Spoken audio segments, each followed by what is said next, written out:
성도 여러분 안녕하셨습니까? 네.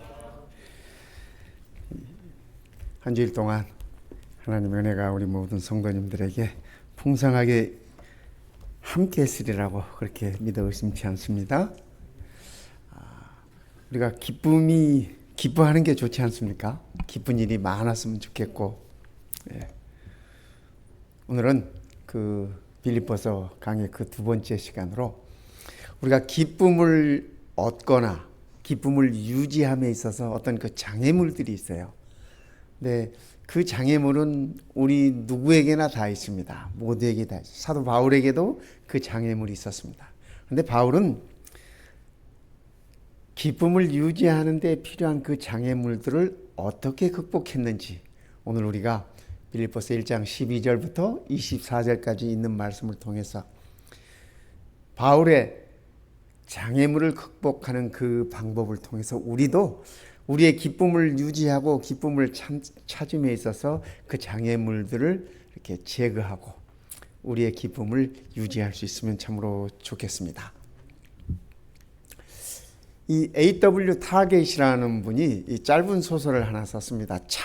그러니까 유리창, 윈도우라는 그런 그 짧은 소설을 하나 썼습니다. 이 소설의 내용은 뭐냐면 한 병실에 두 사람이 입원을 했습니다. 그런데 이 창문이 없는 쪽에 있는 분은 허리가 너무 아파가지고 꼼짝 못하고 이렇게 침대에 누워 있어야만 되는 그런 환자였습니다. 창 쪽에 이렇게 누워 있는 환자는 이 폐암 환자였습니다. 그래서 이렇게 우리가 그 터미널 환자라 그러죠. 끝이 정해진 환자. 허리 디스크는 생명에는 지장 없지 않습니까? 온몸이 아파도. 그래서 이 두 환자가 이렇게 한 병실에 이렇게 누워 있습니다. 이 허리 디스크 환자는 늘 창 저쪽이 궁금했어요. 그래서 움직일 수 없기 때문에 침대에 누워가지고 옆에 창가에 있는 그 폐암 환자에게 질문합니다. 무엇이 보입니까? 저 창 너머로 무엇이 보입니까? 늘 궁금했어요. 그랬더니 그 폐암 환자가 하는 말이 참 아름답고 고요한 호수가 보입니다. 그런데 그 호수에 또 한 쌍의 백조가 아주 평화롭게 이렇게 수영하고 있네요. 그러면서 그 창밖에 보이는 그가 보는 창밖의 모습들을 이렇게 설명을 해주고 있습니다. 그것뿐만 아니라 그 호숫가에 평화롭게 산책하는 사람들이 있네요. 이 허리 디스크 환자는 그 얘기를 들을 때마다 너무 그 창밖이 보고 싶어. 그 평화로운 모습들이 보고 싶어요. 뿐만 아니라 아이들이 즐겁게 뛰어놀고 있네요.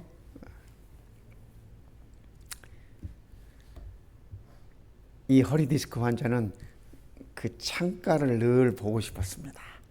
나도 빨리 일어나서 저 창문 곁으로 가서 밖에 아름다운 모습을 좀 봐야지. 어느 날 밤이었습니다. 며칠이 지난 다음에 밤에 이 폐암 환자가 많이 괴로워하고 있어요.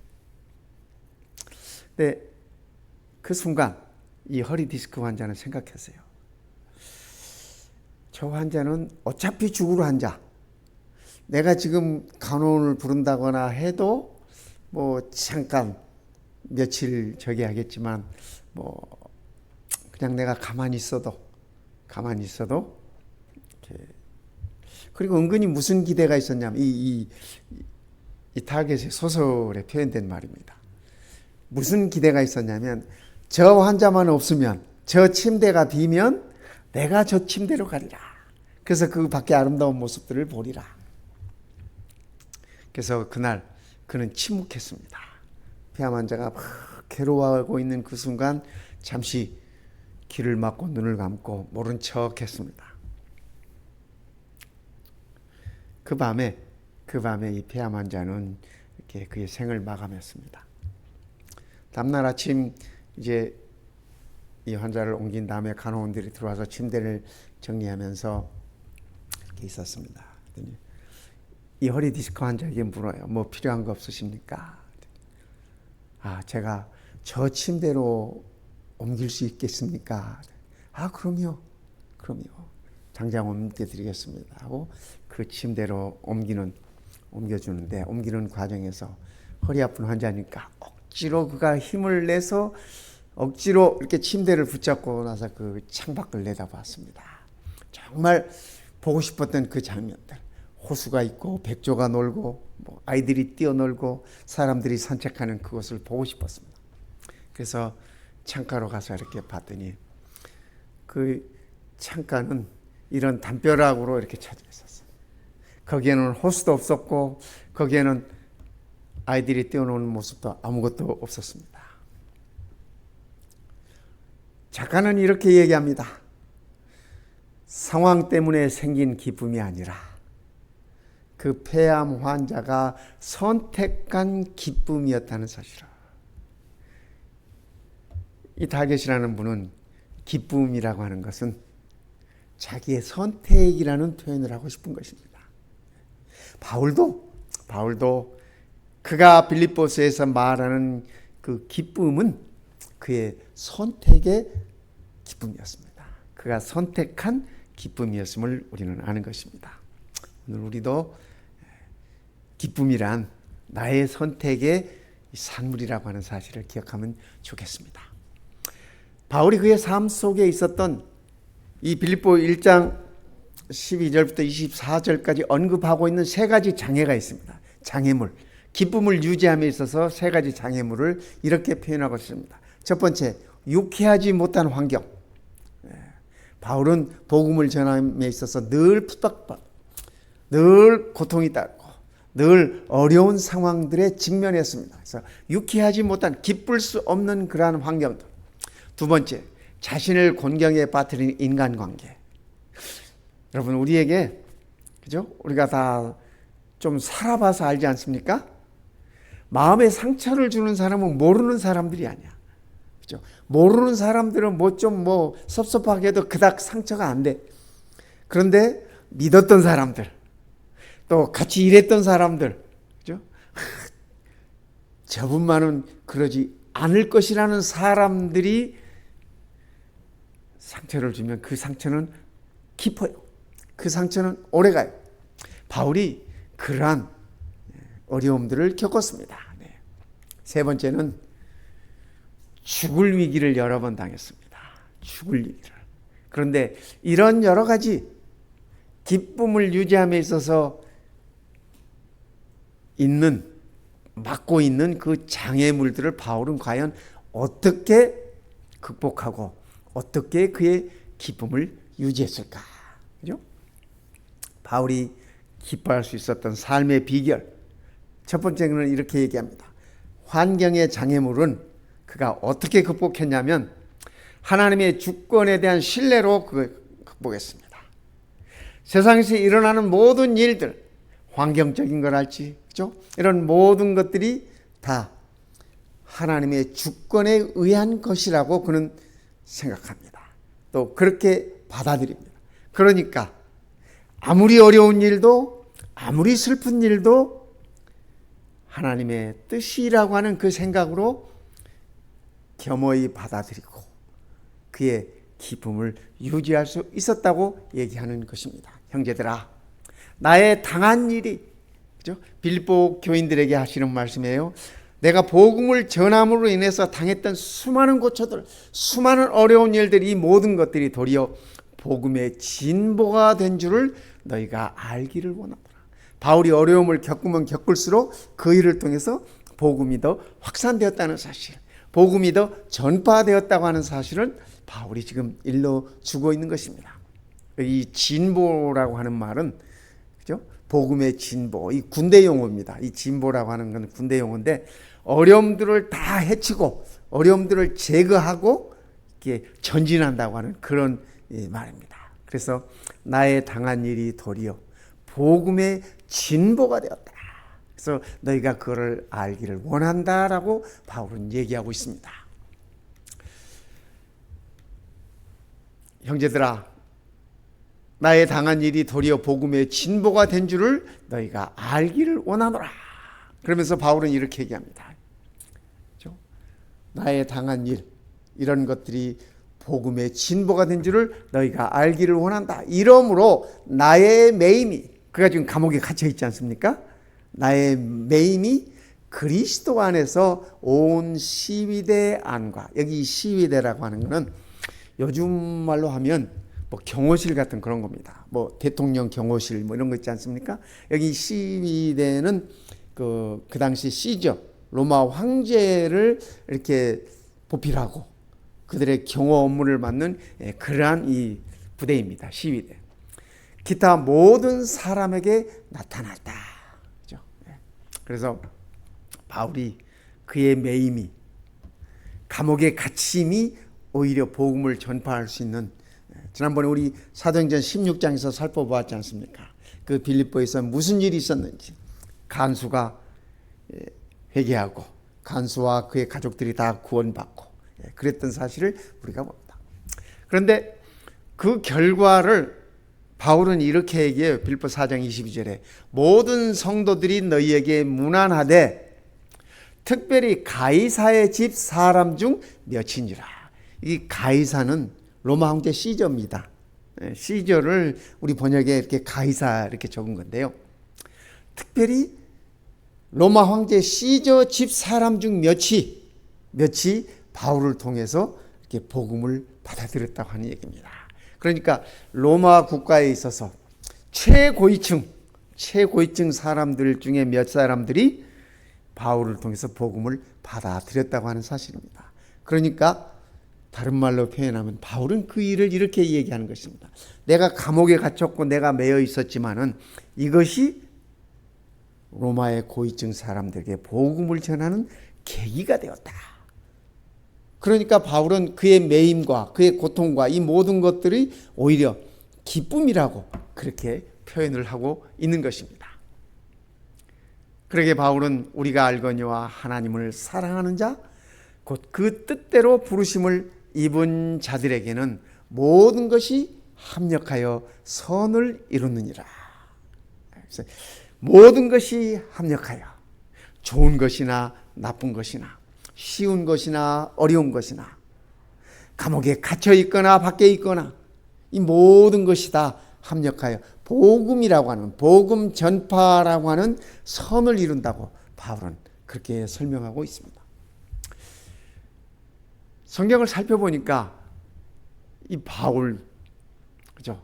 사울이 바울 되었던 이 사건은 그가 원해서 된 게 아니지 않습니까? 그죠? 예. 그리스도인들을 잡아 넘기기 위해서 다메섹으로 가던 도중에 하나님께 부르심을 받고 하나님이 사울아 사울아 네가 왜 나를 핍박하느냐.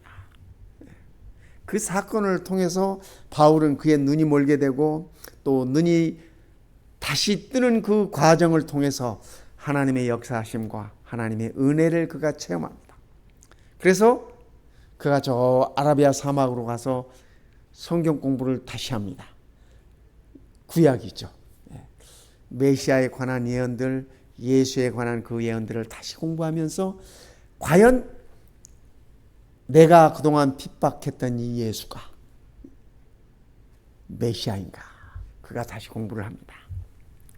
그런 다음에 그 사막에서 돌아와 가지고 그의 고향 다소에 내려가 있을 때 바나바가 그를 찾아갑니다. 찾아가서 그를 하나님의 부르심으로 이방인의 사도가 되는 일에 이 바나바가 그 역할을 해줍니다. 사울은 자기가 원하지 않았지만, 자기가 의도하지 않았지만 하나님의 부르심을 통해서 그가 이방인을 위한 사도가 됐어요. 그래서 이 모든 것을 바울은 하나님의 은혜라고 한마디로 표현하고 있는 것입니다. 구약 성경에 나타난 요셉도 보면 바울과 비슷한 점들이 많습니다. 형들에 의해서 팔려요. 참 저는 이해가 가지 않습니다. 아무리 동생이 미워도 그렇지 어떻게 동생을 팔아먹습니까? 그죠? 그리고 동생 옷에다가 이렇게 양의 피를 묻혀가지고 아버지를 속여 짐승이 잡아먹었다고. 그의 아버지 야곱이 이 요셉을 얼마나 사랑했는지 우리가 다 알잖아요. 그죠? 야곱이 14년을 시간을 투자해서 사랑한 여인이 라헬. 그런데 아이가 없었잖아요. 레아는 그저 아이도 잘 낳고 12지파 중에 절반을 이렇게 레아가 낳지 않습니까? 네. 나중에 늦게 라헬이 아들을 하나 낳아. 그죠? 네. 그 아들이 요셉이거든요. 그러니 야곱에게 있어서 그 아들이 얼마나 사랑스럽겠습니까? 그죠? 네. 그러니까 그에게 비단옷도 입히고 뭐 형들이 봤을 때 나는 한 번도 입어보지 못한 저 옷을 막내한테는 입혀? 뭐 이러면서 시기가 나고 질투가 나고 아무튼 팔아 넘기지 않습니까? 말도 통하지 않는 애굽으로 끌려가서 참 가장 밑바닥 생활부터 요셉이 지나오지 않습니까? 저 같으면 이를 묵묵 갈고 형들 만나기만 해봐라. 기회만 주어지면 그냥 두지 않겠다. 뭐 이런 복수심으로 매일 살았지 않았을까? 뭐 그런 생각을 가져봅니다. 네, 다 아시다시피 하나님의 은혜로 요셉도, 그죠? 요셉도 하나님의 은혜로 승승장구합니다. 드디어 기회가 왔어요. 형들에게 복수할 기회가 왔습니다. 형들이 그의 앞에 다 무릎을 꿇고, 그죠? 무릎을 꿇고 살려달라고 애원할 수밖에 없는 그러한 상황에서 요셉은 이야기합니다. 당신들이 나를 이곳에 팔았다고 해서 근심하지 마소서. 그 마음 다 안다 이거죠.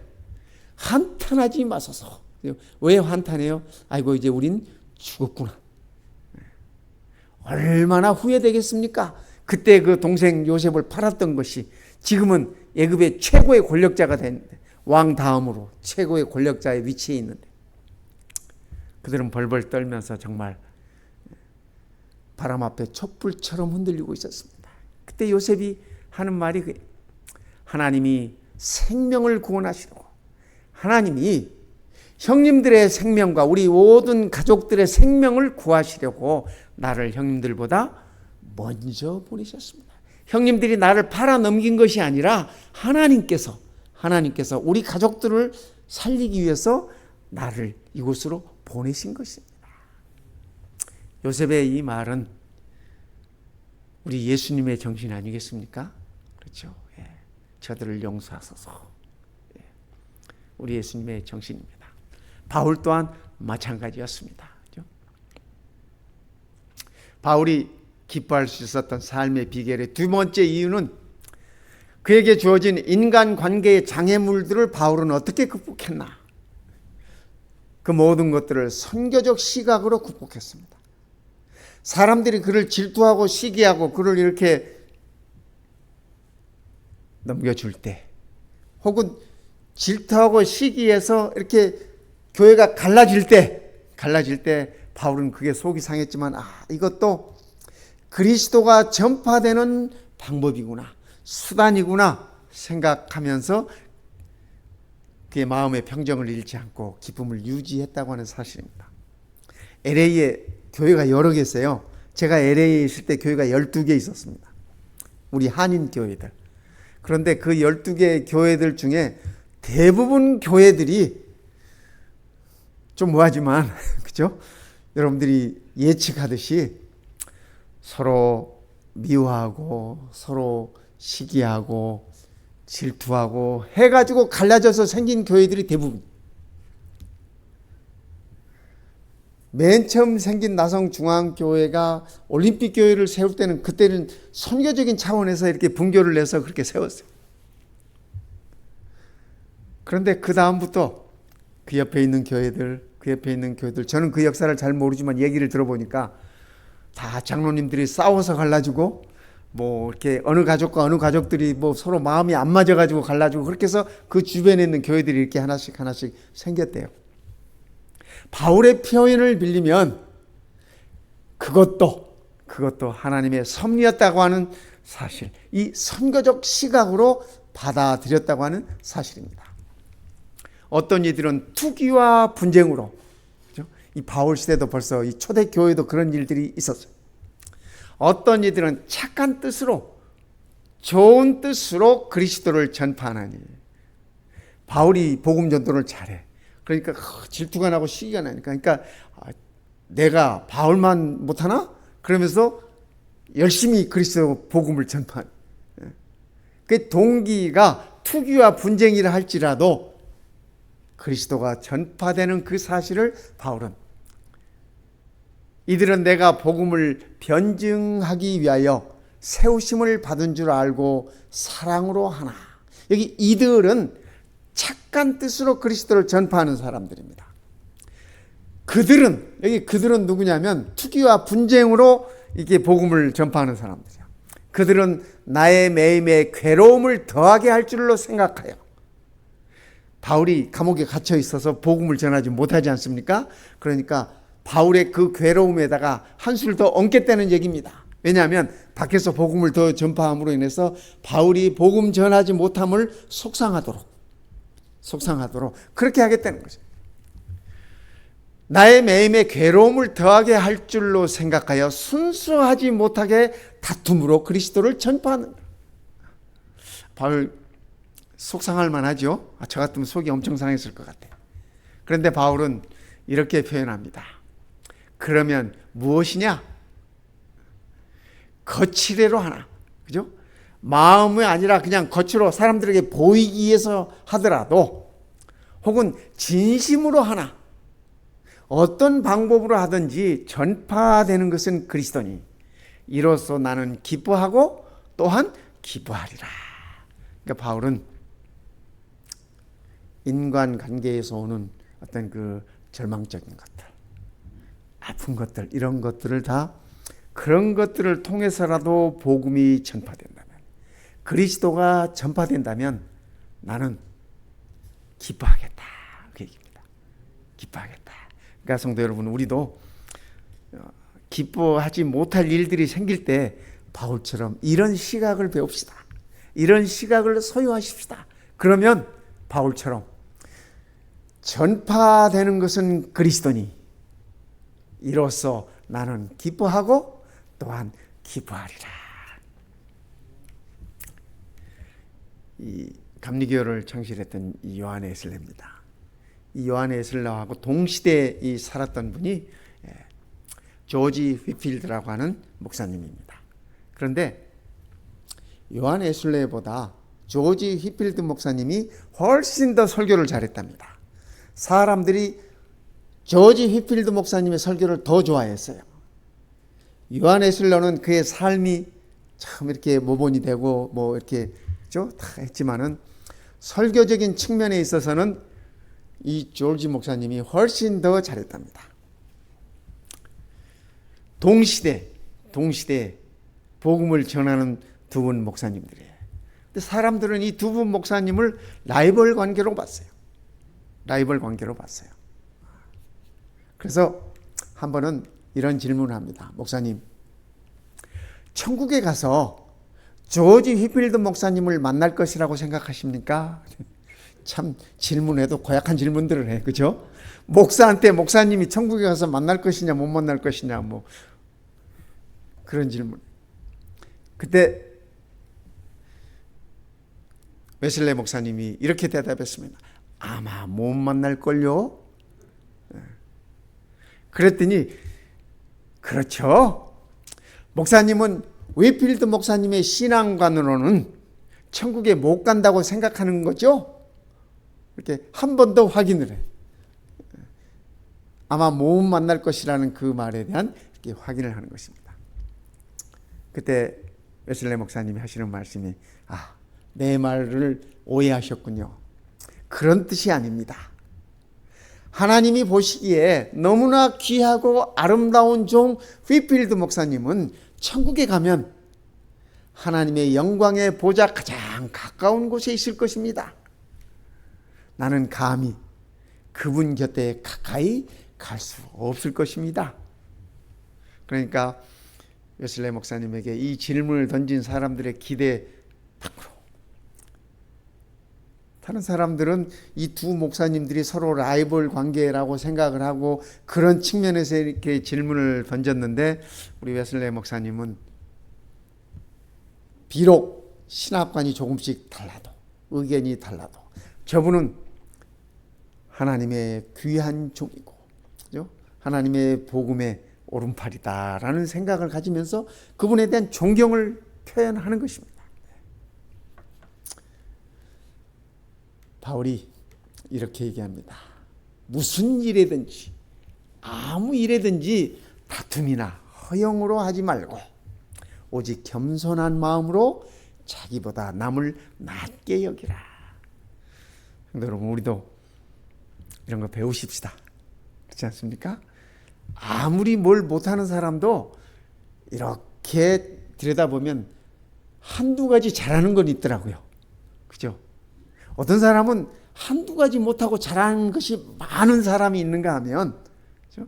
어떤 사람은 잘하는 것 한두 가지 있고 많은 것들을 못하는 사람이 있어요. 바울의 얘기는 뭐냐면, 한두 가지라도 잘하는 것이 있으면 그것으로 인정하고 존경해 달라는 얘기입니다. 존경해 주라는 얘기입니다. 오직 겸손한 마음으로 각각 나보다 남을 낮게 여기고. 웨슬레 목사님이 바울의 이 말씀을 잘 실천하신 것 같아요. 우리도 이렇게 하면 좋을 것 같습니다. 그렇죠? 네. 꼭 뭐 나보다 어떤 많은 것들을 잘해서가 아니라, 들여다보면 뭐를 잘해도 잘하는 것이 있잖아요. 저는 군대 가서 이 관물이라, 옷 정리를 하는데 저는 그걸 지금도 못합니다. 지금도 못해요. 그래서 뭐 제 책상이 어지럽혀졌느니, 뭐 책꽂이에 뭐가 많으니, 뭐 이렇게 지금도 그런 얘기를 듣는데 정말 못해요. 그런데 어떤 친구들은 이 옷이, 우리 군대 다녀오신 분들 다 알잖아요. 이 러닝 셔츠나, 그죠? 언더웨어나 이런 건 얇고, 뭐 야전 잠바나 이런 건 두꺼워요. 근데 두꺼운 옷이나 얇은 옷이나 두께를 똑같이 해가지고 착 편지지 넣어가지고 이렇게 해서 이 관물다이 안에 넣어놓으면, 야, 저는 그것이 그렇게 부러울 수가 없어요. 왜냐하면 전 그거 정리 못한다고 맨날 혼났거든요. 맨날 혼났어요. 훈련소에서부터 맨날 제대할 때까지 혼나. 우리가, 그죠? 자기보다 남을 낮게 여기고, 웨슬레 목사님처럼, 사도 바울처럼 말입니다. 세 번째, 바울은 그의 기쁨을 가로막고 있는 그 죽음의 장애들, 죽음의 장애물, 그거를 극복했는데 어떻게 극복했는가? 그리스도의 중심으로 사생관, 그리스도 중심의 사생, 죽고 사는 그러한 이 가치관으로 극복을 했다고 하는 것입니다. 오늘 우리가 읽었던 말씀 중에 나의 간절한 기대와 소망을 따라 아무 일에든지 부끄러워하지 아니하고 지금도 전과 같이 온전히 담대하여 살든지 죽든지 내 몸에서 그리스도가 존귀하게 되려 하나니. 성도 여러분, 우리도 이런 사생관을 가지면 좋겠습니다. 죽든지 살든지. 지난 주 동안에 우리는 참 많은 슬픈 소식들을 접합니다.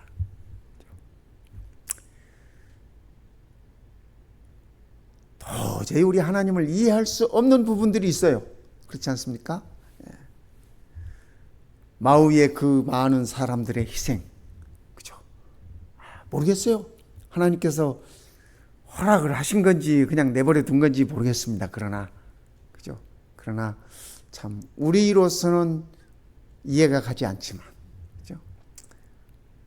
거기에도 하나님의 섭리가 있을 것이라 생각합니다. 죽든지 살든지 말입니다. 또 우리 교회도 다녀간 적이 있는 우리 그 조이 조 선교사 아시죠? 우리 LA의 조정석 장로님의 따님입니다. 조정석 전도사님의 따님인데 그가 많은 선교지들을 다녔습니다. 중국에 있는 선교지, 특히 중국에 가서는 그 나병 환자촌에 가서 그가 많은 헌신과 수고와 정말 천사처럼, 그죠? 보니까 우리 그 미국 ABC 방송에서도 우리 저희에 대한 이렇게 방송을 했더라고요. 그의 죽음에 관해서. 그가 친구들과 더불어서 이렇게 산에 갔다가 산에서 추락하는 그러한 사건이 있었어요. 그래서 그의 생명이, 그의 삶이 거기서 끝났습니다. 참 부모님들은 얼마나 그 충격이 크겠습니까? 그에게 남동생이 하나 있는데 남동생이 그 누나에 대해서 이렇게 표현을 하는데 정말 가슴이 아팠어요. 가슴이 아팠어요. 그 아버지 조장로님을 저희도 잘 알잖아요. 잘 아는데, 근데 이 젊은 여성이, 그죠? 대학을 졸업하고 평생을 주를 위해서 헌신하고 봉사하고 그런 선교 지역들만 이렇게 찾아다니고 이렇게 했는데 하나님께서 왜 그 죽음을 허락하셨을까? 그런 생각을 하면 참 이렇게 답이 나오지 않습니다. 답이 나오지 않아요. 그러나 바울 또한 내가 죽든지 살든지 그리스도가 내 안에서 존귀하게 되면 좋겠다. 아마 저희도 그런 늘 생각으로 살았다고 그의 평소의 삶을 봤을 때 그렇게 여겨집니다. 내가 그 둘 사이에 끼었으니, 여기 그 둘이라고 하는 것은 사망과 생명 그 사이에 끼었다는 거예요. 살든지 죽든지 이 둘 사이에 끼었다는 거예요. 그런데 이거는 우리 모두의 삶이 그렇지 않습니까? 우리의 삶이 살든지 죽든지 우리가 다 그 사이에 끼어 있는 사람. 차라리 세상을 떠나서 그리스도와 함께 있는 것이 훨씬 더 좋은 일. 바울도 생각했어요. 그가 극심한 고통들을 당할 때, 핍박들을 당할 때, 그죠? 바울이 생각한 거예요. 내가 차라리 죽으면 눈 떠서 우리 주님과 함께 있을 텐데, 그런 생각을 한 거예요. 차라리 세상을 떠나서 내가 죽어서 그리스도와 함께 있는 것이 훨씬 더 좋은 일이다. 우리가 고통이 심할 때, 어려움이 심할 때 그런 생각 들지 않습니까? 엘리야도 그랬잖아요. 엘리야도 하나님 나 여기서 그만 죽게 해주십시오 하고 기도했잖아요. 우리가 다 극심한 고통 중에 있으면 그런 기도가 나와요. 그렇죠? 바울도 그랬습니다. 나의 간절한 기대와 소망을 따라 아무 일에든지 부끄러워하지 아니하고 지금도 전과 같이 온전히 담대하여 살든지 죽든지 내 몸에서 그리스도가 존귀하게 되게 하려 하나니 이는 내게 사는 것이 그리스도니 죽는 것도 유익함이라. 그러나 바울이 정말 죽고 싶어요. 죽는 것도 차라리 낫겠어요. 그러나 만일 육신으로 사는 이것이, 내가 살아있는 이것이 내 일의 열매일진데 무엇을 택해할는지 나는 알지 못하노라. 내가 그 둘 사이에 끼었으니 차라리 세상을 떠나서 그리스도와 함께 있는 것이 훨씬 더 좋은 일이다. 그렇게 하고 싶으나, 그죠? 차라리 죽었으면 좋겠으나, 죽고 싶으나, 그런 얘기입니다. 그렇게 하고 싶으나, 내가 육신으로 있는 이것이, 내가 비록 이렇게 매여 있고, 감옥에 갇혀 있고, 그죠? 이러고 있지만, 그러나 내가 이렇게 살아있는 이것이 너희를 위하여 더 유익하리라. 바울은 그의 삶을 통해서 복음이 전파되고, 빌립보 교인들에게 그들의 신앙의 성숙을 이룰 수 있는, 성장을 도울 수 있는 그러한 것이라고 바울은 그렇게 말씀을 하시면서 내가 차라리 죽는 것이 더 좋겠지만 그러나 내가 지금 이 살아있는 것들이, 이 모든 것들이 열매를 맺고 그 열매를 통해서 너희들에게 더 유익이 되었으면 좋겠다. 바울은 그렇게 말씀하고 있는 것입니다. 실존주의 철학자 사르트르입니다. 이분이 죽음을 앞에 두고 이렇게 표현했습니다. 죽음이 임박했을 때 내 삶에 나갈 길이 없다. 출구가 없다라고 하는 거죠. 하나님 없이 사시는 분들은, 그죠? 하나님 없이 사시는 분들은 죽음 앞에 섰을 때 출구가 없어요. 어디로 가야 할지 몰라요. 그죠? 그 죽음 너머에 무엇이 있는지 몰라요. 그래서 이 사르트르의 마지막 고백은 나갈 길이 없다. 그의 절망을 우리는 이 말 속에서 읽을 수 있습니다. 그의 삶에 참으로 비참함을 우리는 이 한마디에서 느낄 수 있습니다. D.L. 무디 목사님이 있습니다. 이 미국 기독교 역사에 있어서 복음 전파를 위해서 많은 역할들을 하시고 또 이렇게 헌신하신 목사님이세요. 이분이 죽음을 앞에 두고 이렇게 말씀하셨습니다. 땅은 물러가고 하늘 문이 열려온다.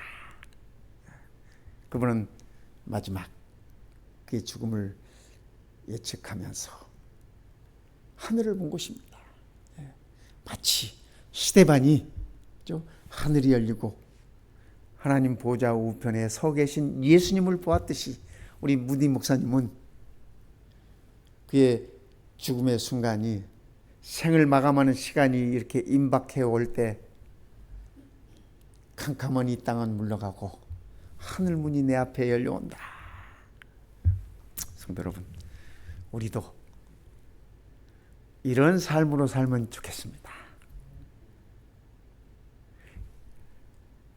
바울이 믿었던 그 예수님, 오늘 우리가 믿고 있는 그 예수님을 통해서 우리는 세상의 어둡고 캄캄한 그러한 상황을 보는 것이 아니라 그 너머에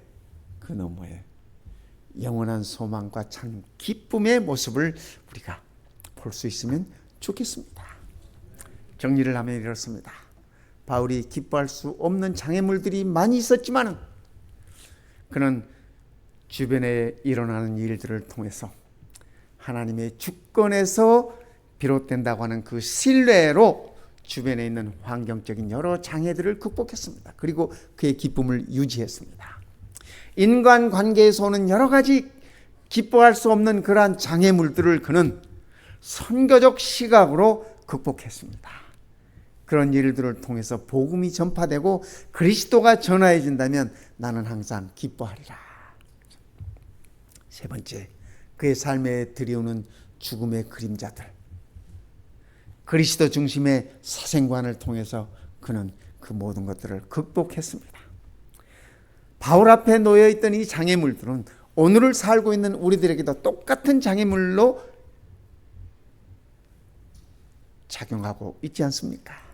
그렇다면 우리도 바울처럼 이러한 기쁨을 유지하고 기쁨을 간직할 수 있는 방법들을 배워봅시다.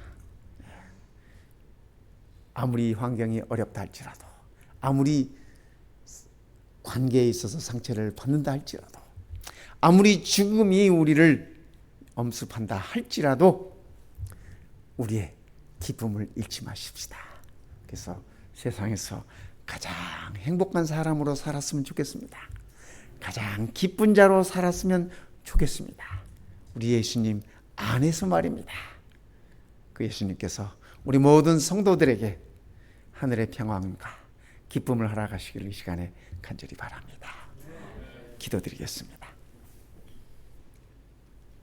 우리 아버지 하나님, 아무리 둘러보아도 기뻐할 수 없는 환경들입니다. 어디를 보아도 정말 우리의 기쁨을 표현하기 어려운 그러한 복잡한 인간 관계들이 있습니다. 우리가 원치 않지만 죽음의 사자들이 수시로 우리를 넘겨다보고 있습니다. 그럴지라도 바울처럼 그 모든 것들을 극복하여 기쁨을 유지하는 방법을 오늘 우리도 배우게 하시옵소서. 오늘 본문의 말씀처럼 우리가 이 말씀을 읽고 또 읽어 우리도 바울처럼 늘 기쁨을 유지하게 하시고 그리스도 안에서 항상 기뻐하고 기뻐하는 주의 자녀들 되도록 축복하여 주시옵소서. 우리의 기쁨의 근원 되시는 우리 주님 예수님의 이름으로 간절히 기도드리옵나이다. 아멘.